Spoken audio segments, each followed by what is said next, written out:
Alan, and this is Too Many Games in a Room, show where I try to call my game collection.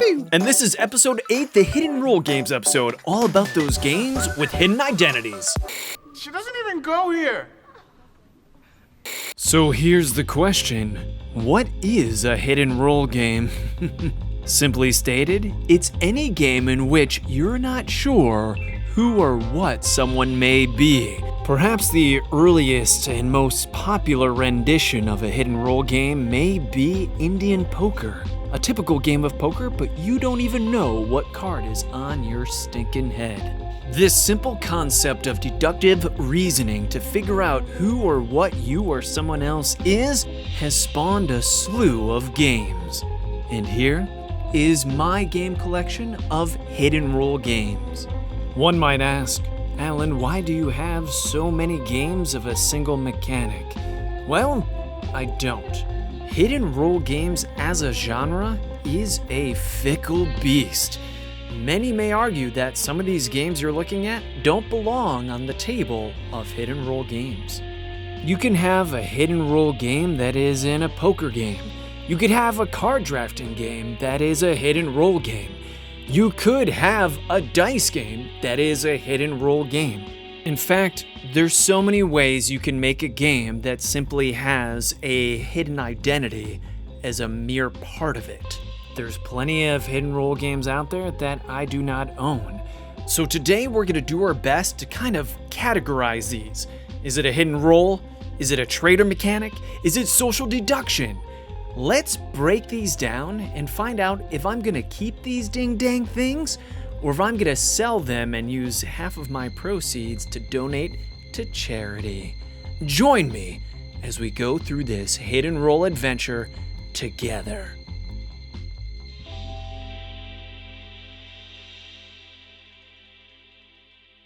First up, we have games that only have a single winner. In these games, it's every player for themselves. Not having a team is an important aspect when applying the operational definition of a traitor mechanic. So a traitor mechanic implies that there's a team or at least a common goal that most players are attempting to accomplish. But hidden among these common players is a few, maybe just one person trying to stop them from accomplishing that goal. Well, traitor mechanic is not in these games here. These are games with no team, no common goal. You're just trying to win all by your lonesome.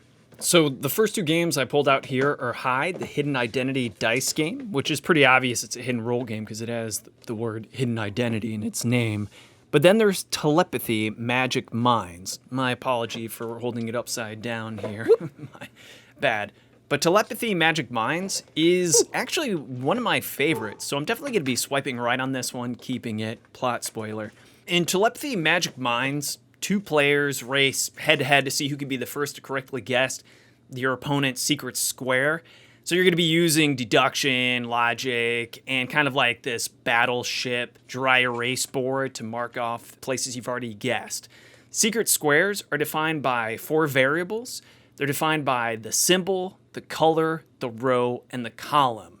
So it is like Battleship meets Sudoku meets Guess Who meets Masterminds. So after selecting and writing down the secret square on your secrecy shield, players then take turns making their guesses and they record the responses and eliminate variables until they feel pretty confident they can guess the single secret square.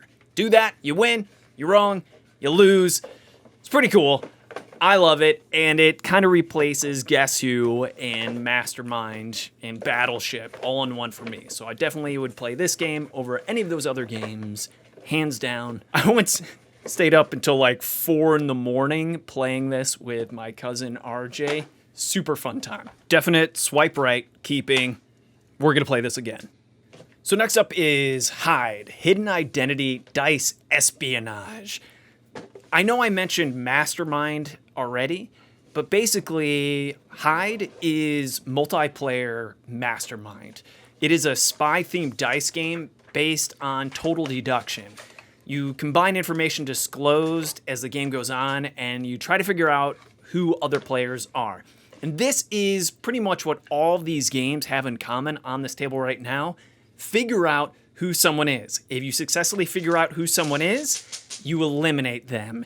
If they figure out who you are, you're eliminated. Guess wrong, you're eliminated. So it's all about making sure you definitely know who someone is and then nailing them for it. There's always this risk reward too, because if you're pretty confident someone else is gonna figure out who you are, you may wanna pull the trigger sooner and eliminate them before they eliminate you. But hide really does have that mastermind mechanic in that each round you can choose by picking a die if you want to stay in the shadows or if you want to reveal some information about your identity while having the possibility to eliminate another spy. So it has that clever mechanic where in order for you to eliminate someone, you have to reveal a little bit of information about yourself. Quality components, bright colors. It has these boards that you assemble that hide your information a la Mastermind. And then when you reveal something, you put it on top of your little contraption. It's pretty fun. And I think for no better reason that it's multiplayer Masterminds, because I love Masterminds. I think this is a swipe right. Get a keep hide. So next up is Vampire Empire, a 2-player game. Comes in a tin. It's by Stronghold Games, solid company. A hidden role game for 2 players? How does that work? Well, that's not the only interesting thing about Vampire Empire. It's also an asymmetrical game, and asymmetrical games are pretty rare. Asymmetrical meaning that the 2 players have totally different mechanics. They get their own unique deck. One player plays a vampire hunter trying to slay the head vampire and free everyone from the darkness of getting insanguinated. The other player plays the vampire and the townspeople in a way. What you're trying to do as the vampire player, try to get the vampire hunter to kill innocent people instead of the vampire. It's pretty fascinating, actually. It's got great artwork, a great theme, each player possessing a unique deck of cards granting different powers. Each player has a different goal to win, and it does pull off this hidden role with just 2 players. I think this is going to be a swipe right for me. Next up, we have The 27th Passenger, A Hunt on Rails, a darkly themed game for 3 to 6 players. Again, it has this mechanic where you try to figure out who the other players are, kill them, they're eliminated. So how do you gather information to identify your opponents? If I remember correctly, it has this mechanic where you're on a train and it goes from one station to the next, and more passengers get off the train, and therefore reduces the number of potential suspects. So as the game goes on, you have fewer and fewer choices of who your opponent is. It's usually not a great sign if I don't remember playing a game because it's been that long since it's hit the table. And I think one of the things that prevents 27th Passenger from hitting the table again and again, it may not be as elegant as some of its competitors, like Spy Alley, which you see behind 27th Passenger here. It has a 45-minute playtime at least, if I remember correctly. It does come with a pretty sweet notepad where you go ahead and write information a la Clue. In fact, that's probably a good way of explaining it. It's like the game Clue, but competitive in that you're the one murdering other people. So figure out who the active murderer is. I don't think it's a bad game. It just doesn't hit my table enough. So we're gonna swipe left with 27th Passenger, although I kind of want to play it now. But now we have Spy Alley, the game of suspense and intrigue. This is kind of a gateway game in that it's very Ameritrash, very luck-based. It's so simple. So what one criticism may have of the 27th Passenger, Spy Alley doesn't, and vice versa. So if you like one, you may not like the other, because Spy Alley is super simple. In fact, look at these rules here. It just is all on one side of a trifold, super streamlined.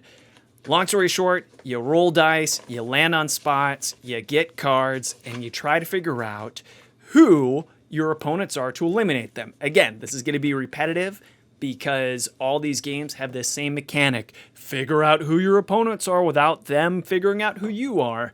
The components in Spy Alley are kind of next level quality. Bright color game board, very solid.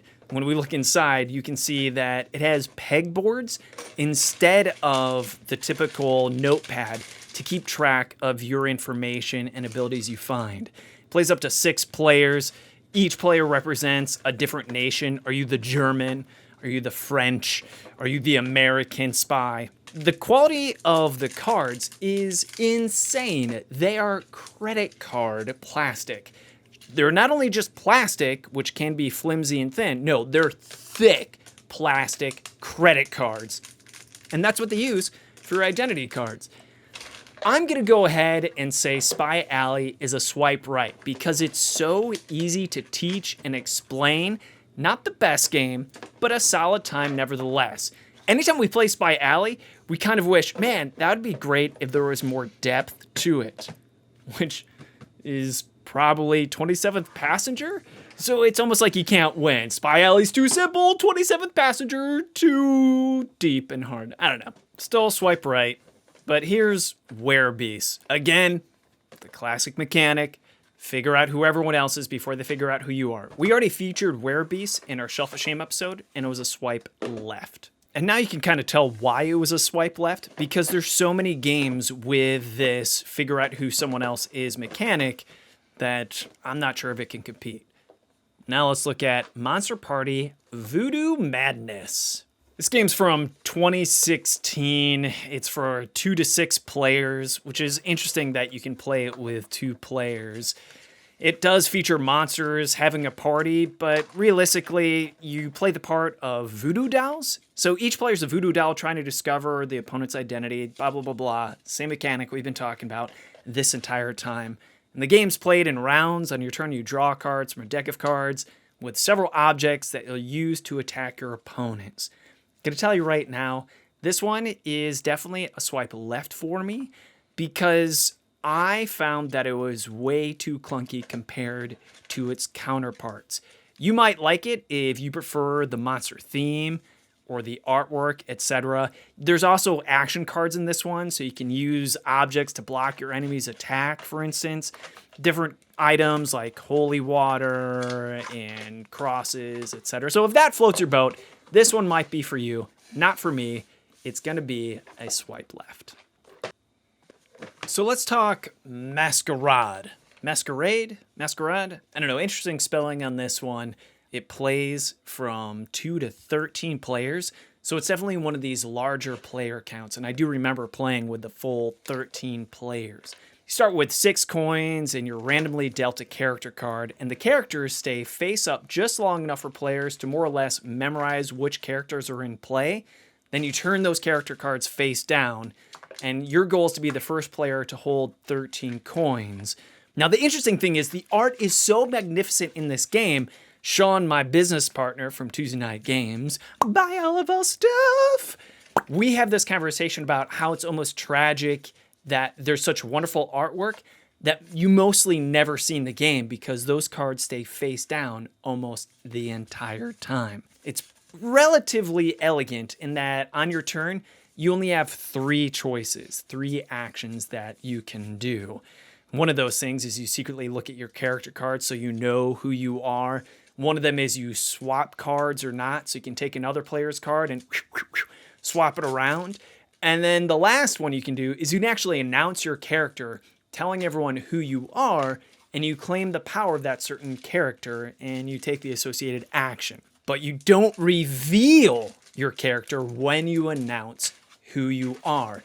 And this is the mechanic that's going to be shared not just with Masquerade, but Coup and Bad Beats, this bluffing type where you can bluff what your character does. In fact, I'm going to argue that these 5 games that are on the table right now are all so similar that I should only choose one to keep since they all basically do the same thing with bluffing. In fact, if you look at Coup Rebellion GS4 and Coup Reformation, these are the same frickin' game. I'm looking at Coup Reformation right now, and Coup Rebellion GS4 has more characters. Now, please let me know in the comments if you know better, but from my understanding, There's no reason to own Coup Reformation if you already own Coup Rebellion GS4. In fact, I kind of consider Coup Rebellion GS4 the big box edition or version of Coup. Has everything you could possibly need for your Coup game. Now, Coup was made by Ricky Tata, and by many is considered the de facto bluffing game, since probably poker. A lot of people would suggest that Coup is a game that everybody should own. But Operation Faust came about, and Operation Faust, make no mistake about it, is basically Coup, Masquerade, Bad Beats. Again, these are all the same game, but Operation Faust adds a bit more choices and abilities than Coup does. So if you want a heavier version of Coup and you thought Coup was too light or was just missing a little oomph, then maybe you want to go with Operation Faust. Now, with that being said, there's a loss of elegance because Coup is also known as one of the most elegant games as it's so simple and quick to learn and to play. Bad Beats came out by Stone Blade Games. This is the same company that is famous for Ascension. Now, this is a more kid-friendly version of Coup. However, here's my complaint about Bad Beats. It is actually more clunky, less elegant than Coup. Yet it's for children, right? It has the kids' art. It's going for the cutesy flavor. So why would you have a more complicated, even more cutthroat game than Coup with kid-friendly art? It comes with these reminder boards. This basically tries to explain the game that you keep in front of you the entire time to remind you of your options. But in Coup, you don't need one of those because the decisions are so simple. In fact, let me just explain Coup. On your turn, you declare an ability, and you do the ability unless someone calls bullshit on you. If they call bullshit on you and they're right, you lose a life and you only have 2 lives. If they call bullshit on you and you're not bullshitting, well, then they lose a life. You only have 2 lives. That's the game Coup. So simple, so quick. It is much more streamlined than even Masquerade. Therefore, there's no need for these player reminder boards to be sitting in front of you. So what do? Which of these 5 games do we pick? I'm picking Masquerade over the others because I think it's the nice middle mix of elegance with having a little bit more meat on its bones. Swipe right for Masquerade. Bitten. Bitten is a hidden gem of a game. I kept it separate totally an accident from that last lot of games, but it does have that mechanic we've been talking about. Figure out who everyone else is before they figure out who you are. It has a very minimalistic art style. It's all black and white, has a spooky theme of monsters. Specifically, it's vampires versus werewolves versus zombies. And you likely have some teammates out there. But who's your teammate? Who isn't? This is from Ben Canellis. Sir Weenie! So I'm going to have to admit, I'm horribly biased here. When one of my dear friends designs a game and it gets published, this may even be his first published game. I think it's the first one he signed, but not the first one that got released. Horribly biased. Totally gonna swipe right on this one. I love Sir Weenie and everything he does. Awesome game. Now it's time we talk about Werewolf. Now, all of these games here on this table are derivatives of Werewolf. The Werewolf, also known as Mafia, a social deduction game created by Dmitry Davidoff in 1986. This is the classic game of a conflict between 2 groups, the uninformed majority, known as the villagers, and the informed minority, the werewolves, or the mafia. So at the start of the game, everyone's assigned a secret role. There's 2 phases of the game, a day phase and a night phase. During the night phase, evil players eliminate some good players, eating them, killing them. Day phase, the surviving players vote to who they want to eliminate, thinking that they're the bad players. I have played Werewolf more than any other game, bar none, hard stop, period. I played Werewolf every single Tuesday night for years with my friends, even as early as age 13. So we're talking 1993, I was playing Werewolf on a regular basis. And I did this before I even realized there was a card game version of it with multiple variable roles, etc. When we played just plain old werewolves and villagers. Nowadays, there's so many different ding-dang roles, it's ridiculous. So let's look at these different variants that you have here. You already saw me go through the Werewolves of Miller Hollow. That was the first version of Werewolf I bought in card version. Here is Wooden Tokens, which is a very risky maneuver because wood can get damaged and has different grains. So someone who's a keen observer could probably see the differences in the wooden tokens and know, oh, the werewolf token has a slightly darker wood grain with a little knot in it. So I know that Eduardo is the werewolf. But this is the de facto ultimate werewolf by Ted Alspach from Bezier Games. Man, he built his whole company around this game, in my opinion, because later on we're going to have one night ultimate werewolf, 1 week ultimate werewolf, etc. This is Werewolf on steroids, where it has all these amazing roles. Now, Werewolf of Miller's Hollow also has these roles, but this has so many, and I have so many expansions included in this Ultimate Werewolf game, including the artifacts, where you deal out the character cards, but then every player also gets an artifact they can use. It does come with a notepad for the host, who, in classic Werewolf, doesn't get to play the game with everyone else. They have to moderate. So the moderator has their packet to help keep track of powers, abilities, who's eliminated, who was picked to be eliminated, etc. In fact, I'm going to say that the notepad is quintessential if you're playing with a whole bunch of advanced rules. That's way too much note keeping to keep track in the moderator's head. And as I look through these different cards, you'll see that, oh man, there is a lot of them, including one of the characters that I created, Dr. Boom.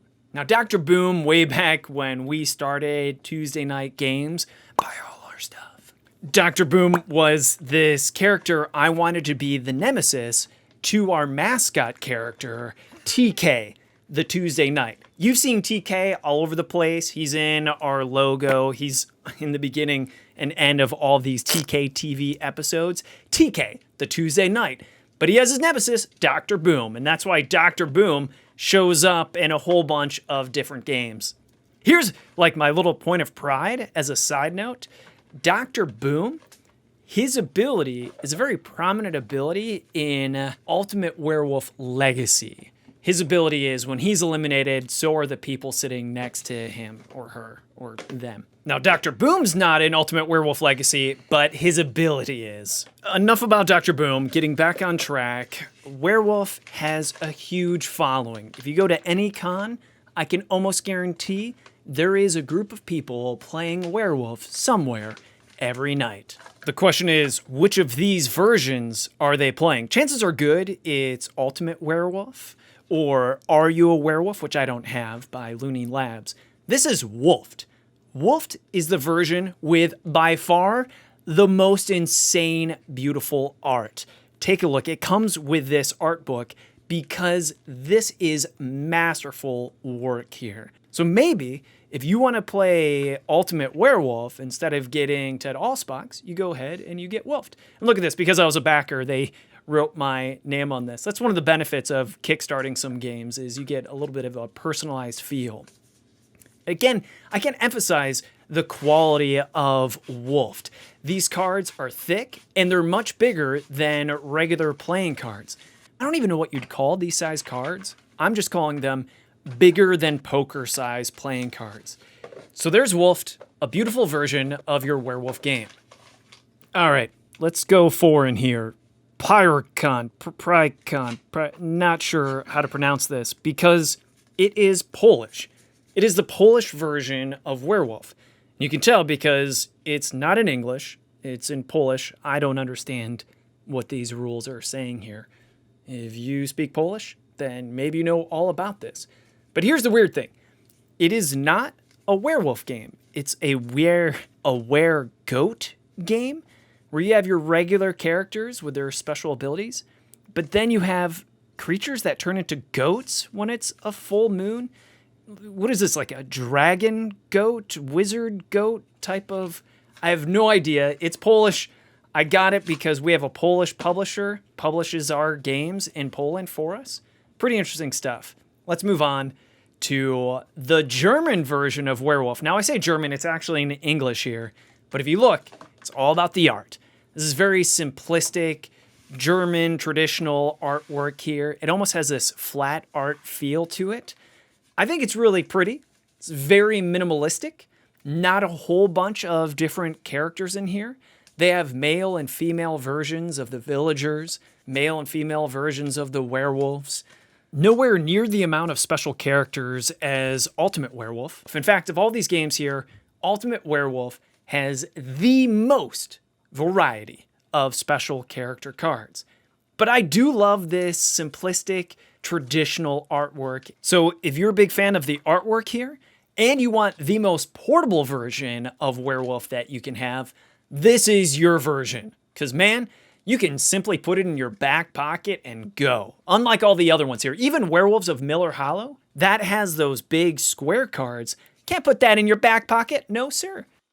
By the way, let's take a moment to appreciate the technique I'm using here to squeeze these cards in together. It's the sandwich technique. Save you a lot of time and effort. You're welcome. Town of Salem is actually a browser-based game that you can purchase online. It may actually be free. There may be a free version, microtransactions. I'm not sure. I played a little bit of it online years ago, and it's basically your go-to online version of Werewolf that you want to do. It does have a lot of extra elements to it, so there is more of a learning curve than basic Werewolf, sitting around a campfire, etc.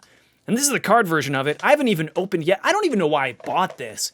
It's open, but not, I don't know. I'm not a huge fan of the art, so. And here is Fox and Chicken, a simple reskinning of Werewolf, where instead of werewolves, you have foxes, and instead of villagers, you have chickens. Story behind this is my friend Michael Fox designed this game and released it through his Little Metal Dog company. He didn't release many games under the name Little Metal Dog, but every game he did was released in a velvet pouch where he would just put a button on it instead of using boxes. And here you can see it just has this fold-out rules for it with all these variable roles. He kickstarted all these games, and I made a video, not his official Kickstarter video, but a little preview video for Fox and Chicken. Played it with my friends. We loved the variant because it was more lighthearted and cartoony, as silly as it sounds. So it's a very cute version, and this one, just like the German version we talked about before, could totally fit in your pocket. Now, this does rank in the sentimentality for me because of the video I made with my friends and my business partner, Sean McCoy, and I have a strong love of everything Michael Fox. So, plot spoiler, I'm going to keep this thing. And also, pay it forward a little bit, Michael Fox currently has, at the time of this recording, another Kickstarter up right now called The Split, and you should check it out and support Michael Fox. He deserves it. Witch Hunt. Witch Hunt is a relatively new game. It is classic Werewolf, but it has a bit of a change to it where when someone's eliminated, they're not really eliminated. They then take apart as a demon or angel and try to affect the outcome of the game. It does have high quality components, some decent art, comes with a play pad to help you keep track of everything, just like Ultimate Werewolf. Long story short, I'm going to say this is Ultimate Werewolf without elimination. However, I will say one of the problems of trying to eliminate elimination in elimination games, you end up having players stick around and watching the game unfold in front of them without them really being able to do too much. I think that is the downfall of Witch Hunt here.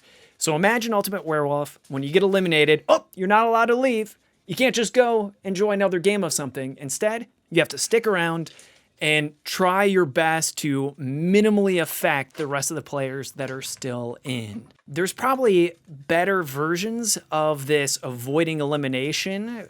For instance, Blood in the Clock Tower does a better job at avoiding elimination, but I would even argue Blood in the Clock Tower is the same thing. You're out, but you're not. You can't leave. You gotta stay in. You can still vote just once. I don't want to mix up Witch Hunt with Blood in the Clock Tower, but I don't think that's for me, but if that doesn't seem like it would annoy you at all, Witch Hunt may be your choice of werewolf game. So now I'm left with this awkward decision. Which of these do I keep, especially since in essence, they're all the same freaking game? Well, Ultimate Werewolf is one of those games I think everyone should own. Even though I usually don't even use cards when I play werewolf games, there's so many rules, I gotta swipe right. It has the sentimentality of Dr. Boom. You just have to have it, so that's definitely a swipe right. I already gave away that Fox and Chicken has some sentimentality. I love Michael Fox. I love that we made a video with our friends. It would kill me if one of my friends said, hey, whatever happened to Fox and Chicken? And I said, I sold it. So swiping right with Fox and Chicken. As for the rest of these games, do I say because of the art or the retheming? I just, since I already have Ultimate Werewolf and Fox and Chicken, there's no justification for them. So swipe left. It's time we talk about all of the Bezier werewolf-inspired games. All the games you see here are from the same company, Bezier Games, the same company that released Ultimate Werewolf. And here you can see Ultimate Werewolf Legacy and 1 Week Ultimate Werewolf. I already spoke about Ultimate Werewolf Legacy in our Shelf of Shame episode. I had already played someone else's version of it to completion. That's why it's a swipe left. Already played it, it's Dunsky.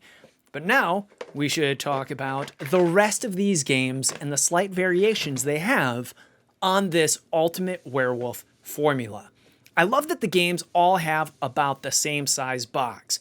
So that gives you that whole collector itch. Man, I gotta collect them all. We're gonna start with Ultimate Werewolf Inquisition by Legend Dan, who has signed my version of the game. Inquisition does have that classic who's the werewolf amongst us feel, but also has a type of worker placement mechanic along with it. If I remember correctly, it's been too long since I've played the game. Long story short, there's location cards that go down on the table. You move your character to these different locations. It's a little bit too heavy for what it delivers upon, but here's the big selling point. You can play werewolf with fewer than 7 players. But for me, swipe left, hoping it finds a better home than mine. So if you want an extra meat on your werewolf game and you don't have 7 players, Inquisition's yours.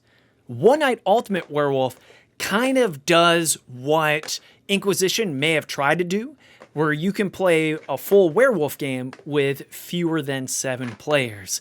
Here's something genius. All 3 of these games, One Night Ultimate Werewolf, One Night Ultimate Alien, One Night Ultimate Vampire, they're standalone expansions. You can play them all together. It really is a quick, really quick version of Werewolf with few players.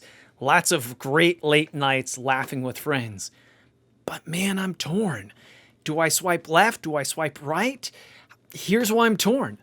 Mafia de Cuba kind of scratches the same itch as One Night Ultimate Werewolf.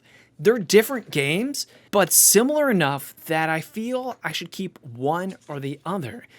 Let's appreciate the presentation of Mafia de Cuba. It has really high quality components. It comes in a freaking cigar box, and even the expansion comes in a mini cigarette box, and that expansion fits in the original box. You have these very thick plastic character tokens. You pass around the cigar box clockwise around the table. Players choose who they want to be from the cigar box. So keep in mind, when you pass it, players that come after you possibly know who you are because that player token is missing. You're also taking diamonds or gems if you're stealing from the Godfather. So once the cigar box makes it all the way back around to the Godfather has to figure out who's cheating me, who's not. Oh man, I think I'm going to go with Mafia de Cuba, swipe right. Oh, people are going to criticize me for this decision because One Night Ultimate Werewolf, swipe left, great game. 1 Week Ultimate Werewolf, have yet to play it. I did open it. I read the rules. Real high quality components in here, really interesting stuff. It has those plastic tokens just like in Mafia de Cuba, which I just swiped right with. So perhaps One Night Ultimate Werewolf doesn't have enough meat on it to really satisfy you.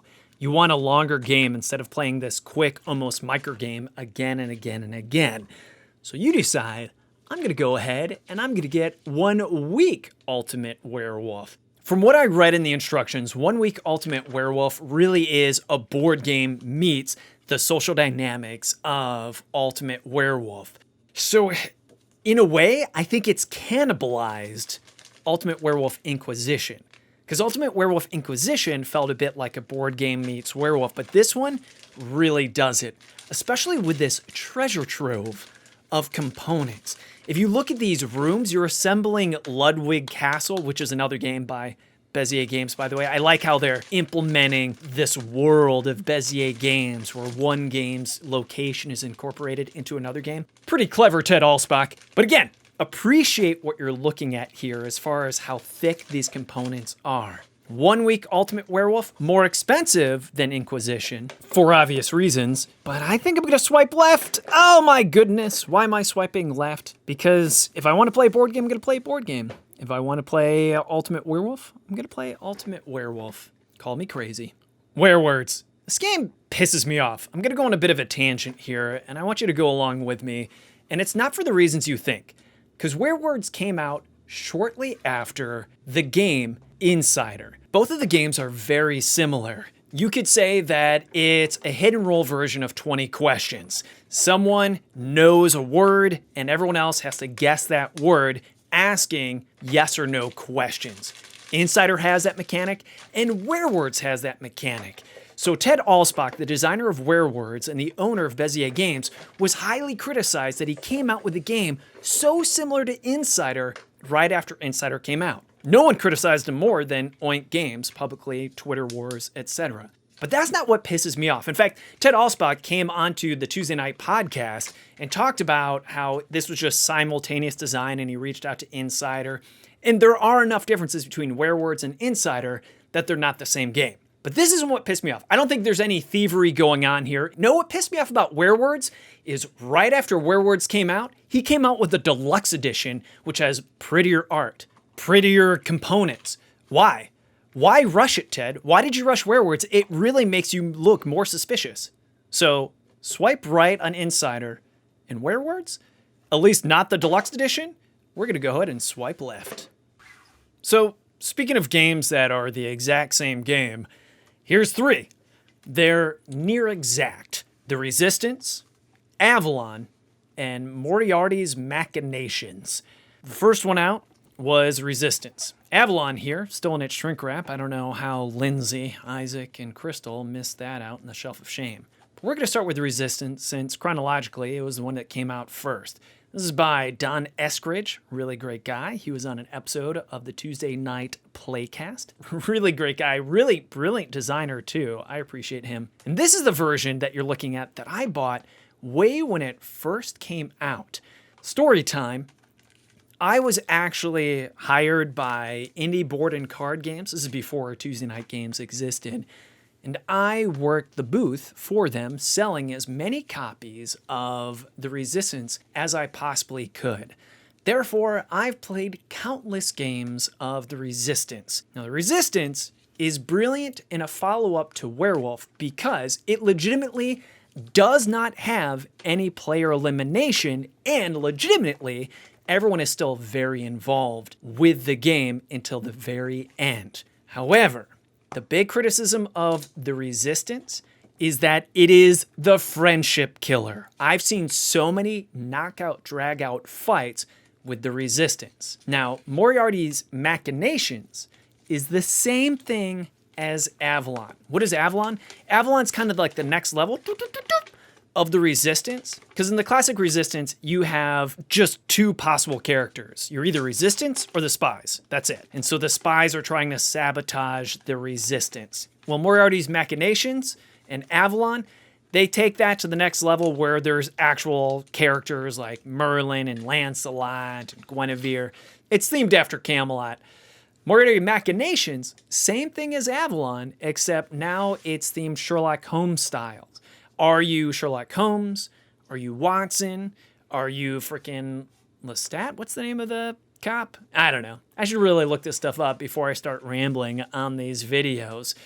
You can see it as flat art. And the reason I'm showing you the art in Moriarty's Machinations rather than the art in Avalon is because it's open and it's in a simple tuck box. I will say there's probably no reason to own Avalon if you already own Moriarty's Machinations, and vice versa. Except Avalon legit has higher quality components, has a bigger following, nicer box, rulebook, etc. Moriarty Machinations comes in a tuck box, which just bespeaks of poor quality. And I've got to tell you, Moriarty's Machinations really pissed off Travis Worthington, who is the owner of Indie Board and Cards, the publisher of The Resistance and Avalon, because there are very few differences between Moriarty's Machinations and Avalon. Certainly there's fewer differences between those two games and the aforementioned Insider and Werewords. Whew. So this brings me to the painful decision of which of these three games do I keep, if any. And yeah, I'm going to keep at least one of these. You'd think I should keep Avalon because it's brand new, not opened, really high quality, does everything Resistance does, but better. But there's some sentimentality to the Resistance. So I have to keep it since it's the original game that I got in arguments with. And I already own Moriarty. So goodbye, Avalon. And I'm keeping them too. All right. I said this in the Shelf of Shame episode, but does everyone own a murder mystery game that they have yet to play, just hoping they get enough friends over so they can do a whodunit in their home? Everyone gets to dress up in a theme party. Are you going to do a toga party with this game on the left? Are you going to do a mafia party with the one on the right? Big difference here is the one on the right plays 6 to 8 players, where the one on the left says a dinner party for simply 8 players. There's no room for change in the 8 players. Therefore, if one of your 8 players cancels in the toga party, you're screwed. You're boned. You're like, well, that sucks. And it really sucks because look at the high quality components in here. You got these invites, you got menus, suggestions, a whole bunch of goodness in here. But if you recall from our Shelf of Shame episode, my beautiful partner Crystal pointed out, you know what we should do is we should, oh my goodness, look at this gorgeous map. Oh, I just want to play it. Look at this. I don't know the mystery. I don't know the solution, of course. That's kind of the beauty of it. But when I see a map like that, I just want to play it. Why'd you have to cancel on us, Solomon? We almost had an 8-player game. Oh, it comes with a CD too, probably for atmospheric music. I think that's what's there. I don't think it's a, hey, at this point, play track 8. Although it totally could be, where it's one of those almost VHS games where it reveals clues through the CD player. Let's take a look at this one. All right, this one looks older. It has little trifolds for clues, different character packets, very Italian theme. It's going to be almost impossible not to do an insulting, over-the-top Italian accent. Like, it's me, Father Alfredo. It comes with a cassette tape. Wow, this one's definitely older. I don't even have a cassette player anymore. But going back to what I was originally going to say, my beautiful partner Crystal pointed out, you know what we should do is we should plan the party, get everyone to RSVP, and then buy the games. Don't buy the games first. So we're going to swipe left and hope we can get a party we can invite everyone to. All right, remember Ricky Tata, the creator of Coup? Well, he also made this game, The Chameleon. Now, The Chameleon is very similar to this game that I have in a briefcase underneath it. And we'll get to that in a bit. But The Chameleon is everyone's on the same team, but someone else is the chameleon, an imposter. And this kind of flips the informed versus the uninformed team on its head. Because like in Werewolf, the bad players, they know who everybody is. So they're the informed and they're the minority. But here, the majority is the informed. Everyone knows something, but the uninformed doesn't. So there's one person that doesn't know what's going on, but they have to pretend that they do know what is going on. This is a very simple, streamlined game. I really enjoy The Chameleon. And a lot of people would say, well, The Chameleon, isn't that just a take off of the game Spyfall? Now, Spyfall, chronologically, came out before The Chameleon. And I'm going to venture to say that most people preferred The Chameleon over Spyfall. This preference is probably no mistake because it really feels like the Chameleon was created to fix all the complaints against Spyfall. The issue with Spyfall, a couple of things. One, it was way too obvious if someone was the spy pretending they knew what everything else was. If you are playing Spyfall, you love the game until you're the spy. Being a spy in Spyfall is one of the most stressful experiences in gaming. In Chameleon, not so stressful. And this is why I'm swiping right with Chameleon. It's actually one of my go-to games. But Spyfall, I still have a copy of. I keep it in my grandfather's briefcase. Inside this briefcase, you're going to find a homebrew version of Spyfall. Because one of my criticisms for Spyfall is you did not have a reference for all the possible locations everyone is at, except in a book. So you'd have this big book on the table that was really obvious if someone was really studying it more than everyone else. So instead, in this homebrew version of Spyfall, I went ahead and I made sure that every single location is printed on the back of the cards. So here you can see everyone's getting a supermarket card, except for one of the people that gets the spy card. But you can just look at the card backs, which everyone has in front of them, instead of a book everyone has to share, to figure out, well, which of these, 25, 30 locations? I forget, is everyone talking about? So as people are talking, you're like, I think I'm at the supermarket, I think I'm in a space station, etc. Just do your best to blend in. And I put it in the briefcase because I thought that was very thematic. It made it feel very spy themed because this briefcase is legit from the 70s. And therefore you just put all these homemade cards that I printed out, throw them into the briefcase, take it, and that little extra theme of, hey, we're going to play a spy game really seemed to have people get into the mood and enjoy it a little bit more. I love it. So these quick fixes really did improve the game Spyfall. And obviously I can't swipe left on this because it's my grandfather's briefcase. Swipe right. This next category is kind of generically forced. I'm calling these high player count games. These really encompass party games in the aspect where it's a party, meaning you have a lot of people over at your place and you think, you know what, with this many players, is it still possible to play a freaking tabletop game? Heck yeah, it is. So we're going to take a look at each of these, and I'm kind of partial to one of them since my name is on one of them. But let's look at Speakeasy. What's the player count on Speakeasy? 40 players. Boom. This is what I'm talking about. Imagine playing a big game of 40 players. 2 Rooms and a Boom, its player count is 30 players. Right? With the minimums are important to keep in mind here. 2 Rooms and a Boom, you can play with 6 players, recommended 11 players. Countdown Action Edition. This plays up to 15 players. Now, Bloodbound, what's the player count here? I think Last Banquet has a higher player count. This one says 25. Oh, man.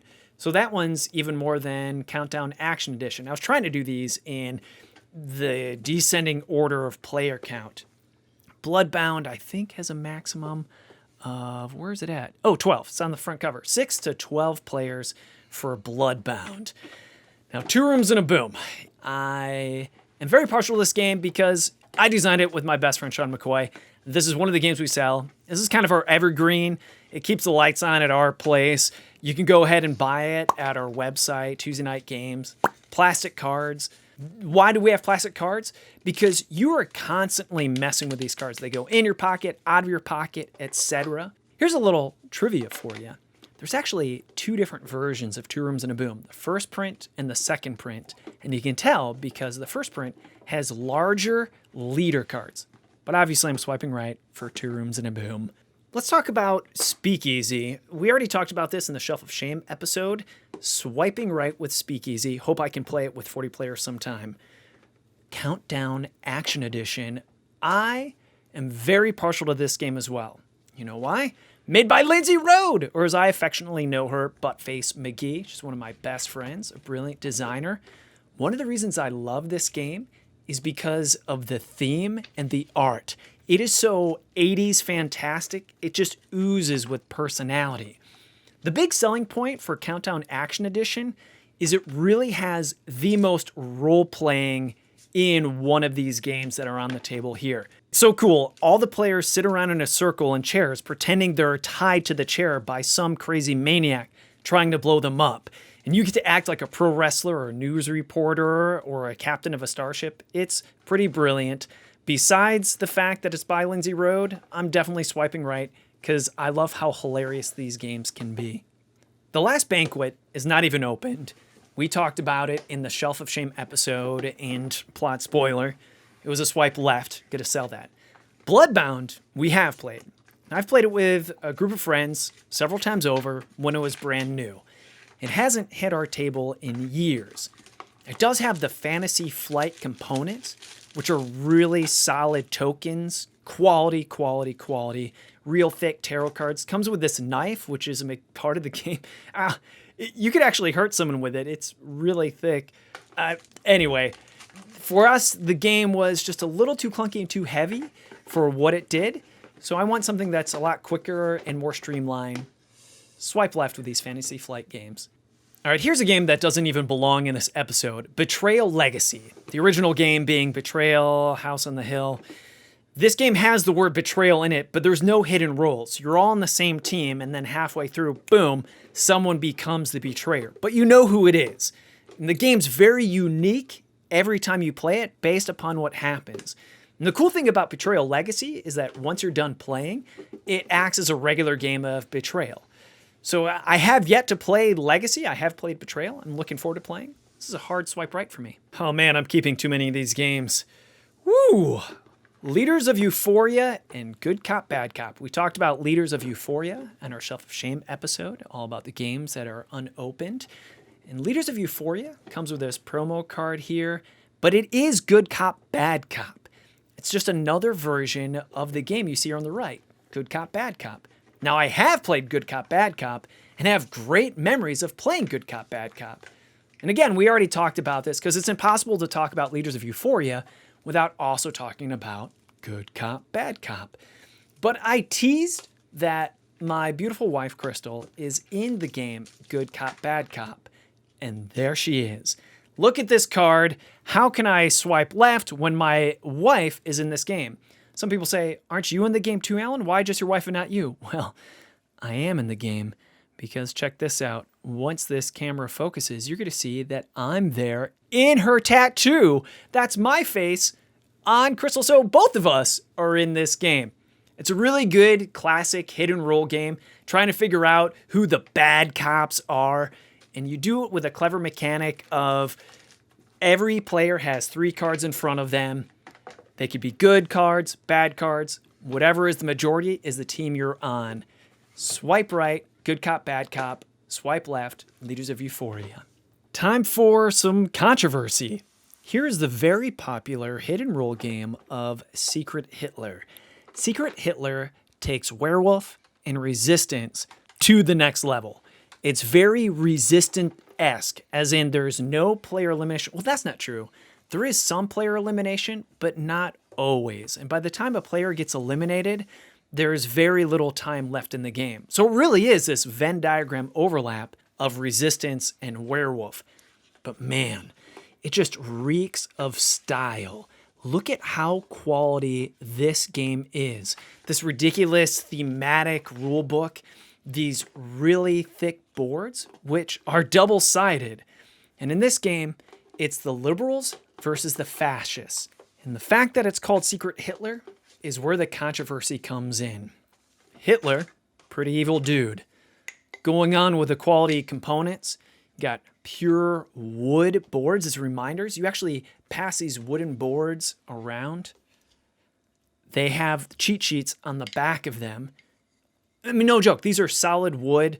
You could club someone with these. Why do I use violence as a measurement of quality? What's wrong with me? Smells new. You've got these envelopes, which you put people's hidden roles in. So you have that awesome tactile feeling of, oh my goodness, I get my secret envelope. I get to look at it. And much like the Resistance, you vote if you want something to pass or fail. So you have the yeah and 9 cards.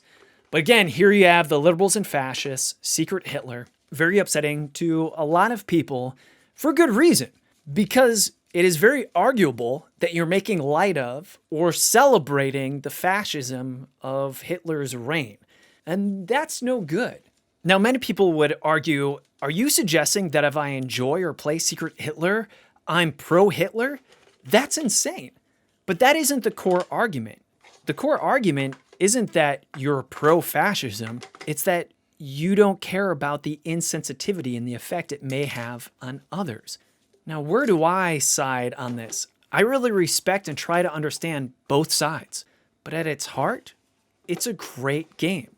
And it's a great game not just because it's fun, not just because it's a beautiful piece of art, but it works as a conversation piece to talk about these issues. So for me, it's a swipe right. So we're almost done here. Rounding it out, we have Bang the Dice Game and Samurai Sword. Both of these games run on the Bang engine because chronologically, the first game to come out, not pictured here because I don't own it, is the card game Bang. Go around the table, play cards, try to eliminate the opposition, figure out what team they're on. Don't want to kill someone in your team on accident. It does have elimination. Samurai Sword does not have elimination, therefore it may be considered an evolution of Bang the card game. Bang the Dice Game is just like Bang the card game, but is fire. Those components, by the way, of the bullets and the arrows, I got those from MeepleSource. They don't come with the game. But man, Bang the Dice Game is very light and insanely fun. Swipe right, Bang the Dice Game. Swipe left, Samurai Sword. Stronghold Games. Quality company. Although you may have heard me criticize some of their artistic choices with graphic design and maybe even some manufacturing choices on components with the boxes, because you see the boxes are pretty loose, don't fit very tightly. But this is Dark Moon. Dark Moon is also known as BSG Express, formerly known. That's Battlestar Galactica. Now, Battlestar Galactica has a huge fan base, not just because of the show, but the game is considered solid. And Dark Moon fits along with the Stronghold Games collection. You can see it's numbered. It really tries to get you to collect it. Gotta collect all them numbers. But anywho, Dark Moon, Battlestar Galactica. I personally had a horrible time with Battlestar Galactica because it was taught horribly to me. And I hate admitting that one bad experience tainted my entire enjoyment of a game. But it is what it is. Swiping left. I'm sorry that one bad experience has tainted my enjoyment of another game. But Panic Station for 4 to 6 players, up the quality of the components in here. Really interesting thing, but you're all scientists trying to escape a living alien infection. You have to work together in order to open doors and activate escape pods, if I remember correctly. But sometimes you don't get equipment from your teammates. Instead, you'll get the virus. Comes with some pretty interesting gameplay moments, but doesn't hit my table often enough for me to justify keeping it. Neither of these games are necessarily bad games, but I'm swiping left. I don't know what to call these games, except maybe early attempts to compete with Werewolf. In fact, if you look, the Castle and the Devil at top says it's part of the Wolf Party collection, so I don't know if they came out with a whole line of these games. Are You the Traitor was the earliest of these games that I can remember. It was a pretty big deal at the time that here was this hidden rule game that wasn't Werewolf. This was, of course, before all of these hidden role games have come out. I remember it being cool that you played with fewer than 7 players, which is the Werewolf minimum. The Castle and the Devil, I do remember playing a few times, but the fact that I can't remember it too well doesn't bode well for it. In this Japanese game, which does have English rules in it, I'm not sure I ever played. I may have read the rules once and looked at the player count and thought, no thanks. But one of the reasons I have all these hidden rule games is there was a time where I thought, you know what, I'm going to collect all the hidden rule games. But you know what, that's the point of this show, is to defeat that hoarding tendency. Let's swipe left. All right, so behind the scenes, us publishers are actually pretty good friends. Therefore, you'll sometimes see collaboration between publishers. This is a collaboration between Travis Worthington from Indie Board and Cards and Ted Alspach from Bezier Games. Because as we already saw, Bezier Games had the one-night Ultimate Werewolf games. Well, not to be left behind, Travis Worthington wanted to take the Resistance and give it that whole one-night feel. So this is the Resistance on Fast Forward. And I think it got a bad rap. It's actually a lot better than some people criticize it for. I like it, but not enough to keep it. How about this one? Ooh, Arkham Ritual. I read the rules, never played it, and because it has this orange post-it note on the back, that means that it wasn't even listed in Board Game Geek, so therefore it's not on my official list. Why did I never get to play this? Sometimes it's really difficult to gather around enough people that are interested in playing yet another hidden role game. Oftentimes people say, can we just play One Night Ultimate Werewolf or regular Werewolf or Secret Hitler? You really do have to prove that one game's better than the other. And this one, I just couldn't convince people. Swipe left. Traitor Mechanic, cleverly named. So this game, obviously named after the mechanic of Traitor Mechanic. I remember playing this game. It's funny. It's relatively light. One of the designers is Bluebeard from Jelly Bean Games, Peter Hayward. But you all play mechanics trying to repair cars and earn money by repairing cars. But one of you secretly is sabotaging the cars so they don't get repaired. It's actually pretty clever. I would recommend it. Is it better than all the other games? Not necessarily, and not enough for me to keep it. Especially when I realize that it has a hard time closing, which is a bit of a pet peeve of mine, probably a pet peeve for everyone else. So I need to figure out, how do I close this? I knew it as soon as I grabbed it, like, this isn't closed all the way. How's this even still here? And it's because of this bag of token money tokens, I should say. So, all right, if I put them in like this, that will definitely save me some space. But there's not enough room for all the tokens. That would have been perfect if all the tokens could have sandwiched in there well. I got a little space here. Screw it. I'm just going to put them flat like this because I'm swiping left anyway. If you get it, I'm sorry. Swipe left on Traitor Mechanic. Enjoy it. Hope it finds a good home. Support your charity by getting this. We'll provide the eBay link once they go live. And this baggie, let's swipe right with the baggie because I can reuse this thing. Fake Artist Goes to New York. This is an Oink game. I love how everything fits perfectly in these boxes. It's so brilliant. It is Japanese. It does have English rules. It is tough to put everything in there perfectly, but if you get it right, you know you got it right. It's almost a puzzle game. I'm swiping right on this one. Strong recommend if you don't already have it. Exploit. This is from Sherwood Games, from Duncan Davis. Really talented designer. I've talked about Duncan before. He's really underplayed, and I think that's because he makes the mistake of self-publishing. I know I have no place to say this, but his design aesthetic, like look at this, the green and light blue print, having the rules printed on cards instead of a rule book, there's just some really bad choices here. But traditionally, whenever I play a Duncan game, I can't help but feel, man, if you just had next level art and publishing abilities, you'd really sell a lot more of these games. So when I see Sherwood Games, I know it's a solid game, but it's wrapped in a turd package. So I'm going to swipe left, but you should try it out and see what I mean. Great game, bad cover. So Gossip. Gossip has an orange post-it note. Means it's not listed on VGG. And here's the thing. This is usually a bad sign. If it comes in a tuck box, it's already a little bit wary because why isn't this getting a more quality treatment? If it really is a good game, why not have more quality put into it? And the fact that I've never heard of it and Board Game Geek has never heard of it makes me wonder, how the heck did I get a hold of this? This must have been a Kickstarter where you can really fall into these indie traps. So maybe this game is brilliant, but it just never had the marketing chance of a regular game that you would find in the tabletop industry. So maybe it's a hidden gem. Swipe left, let you find out. Don't Mess with Cthulhu.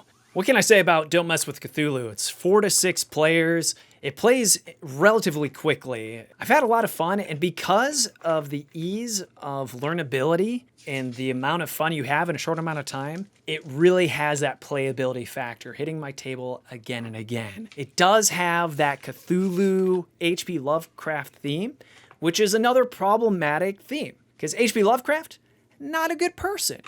We'd like to reclaim it and call it cosmic horror. Unfortunately, when someone sees Cthulhu, they automatically know who and what you're talking about. So the theme of the game may be problematic for a lot of people, even though it's really fun. So remembering that you should use it as an educational conversation piece, I'm going to let the fun fly and swipe right for Don't Mess with Cthulhu. Growl is a game that I got relatively recently through Kickstarter. In fact, I may have gotten this during the pandemic, which has prevented me from playing it. Maybe it was shortly before the pandemic. I can't remember. I do remember that I didn't back it at the full pledge level. At the higher tiers, you could get this type of plushy case for it where it looked like some type of wolf creature was eating the game. And look, you open it up and it says Growl expansions, and that kind of pisses me off a little bit because are the expansions in here? I don't remember. Did I back it with expansions included? Or did you release the game already advertising expansions? I don't want to open my game thinking I have an incomplete game. I understand that it's good suggestive selling and maybe you're just getting the basic version, and if you like that, you may want to add on to it. But I'm going to leave that up to you. So for Growl, with or without the expansions, I'm not sure. Let's swipe left. Mutiny. Mutiny is a brilliantly themed game. You are all pirates on a pirate ship, and some of you are trying to cause a mutiny. Hence the name. How do you succeed in your mutiny? Well, you want to poison the captain. Now, every once in a while, you'll get a game that's broken. Doesn't really work. But you can come up with your own fixes, which I wrote here. This is how you fix the game, end quote. So if you get this game, you're going to see that I have my fix for it. It's so weird to be here talking about a game that's kind of broken, even though it has these brilliant components. I mean, it's not really broken. You can play the game and it works, ? But not like it should.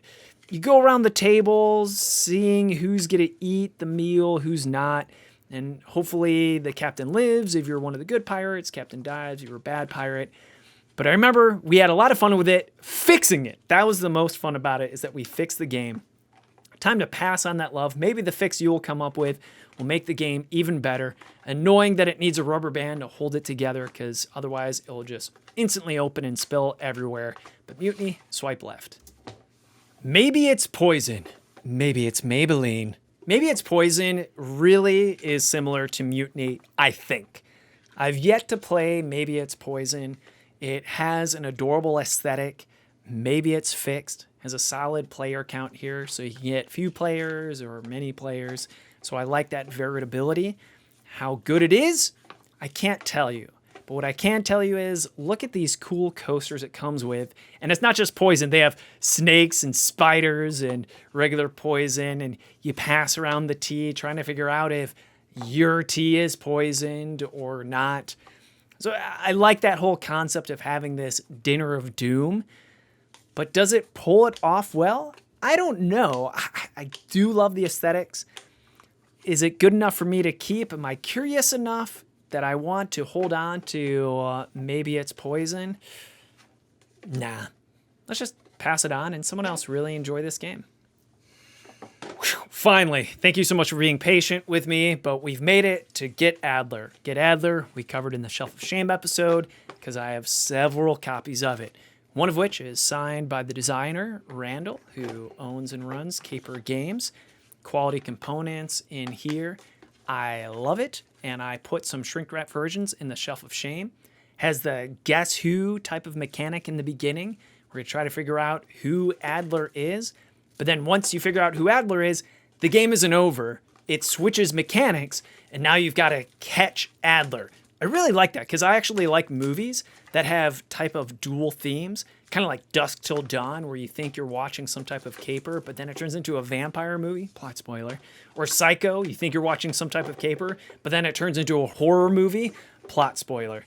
But we're going to go ahead, and I'm going to keep my version of Get Adler, and the original, in the dual tuck box, swipe left. And there we have it. This episode coming to a close. What you're looking at right here is my shelf that I dedicated specifically to hidden role games, emptied after I took them all off the shelf. But now let's look at it with the games I decided to keep on it. Do they all fit on this shelf?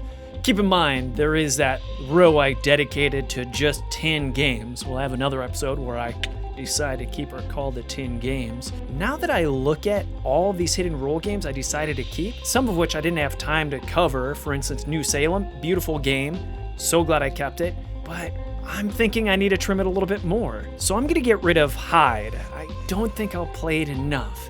Any other games that I think I should groom? Yeah, you know what?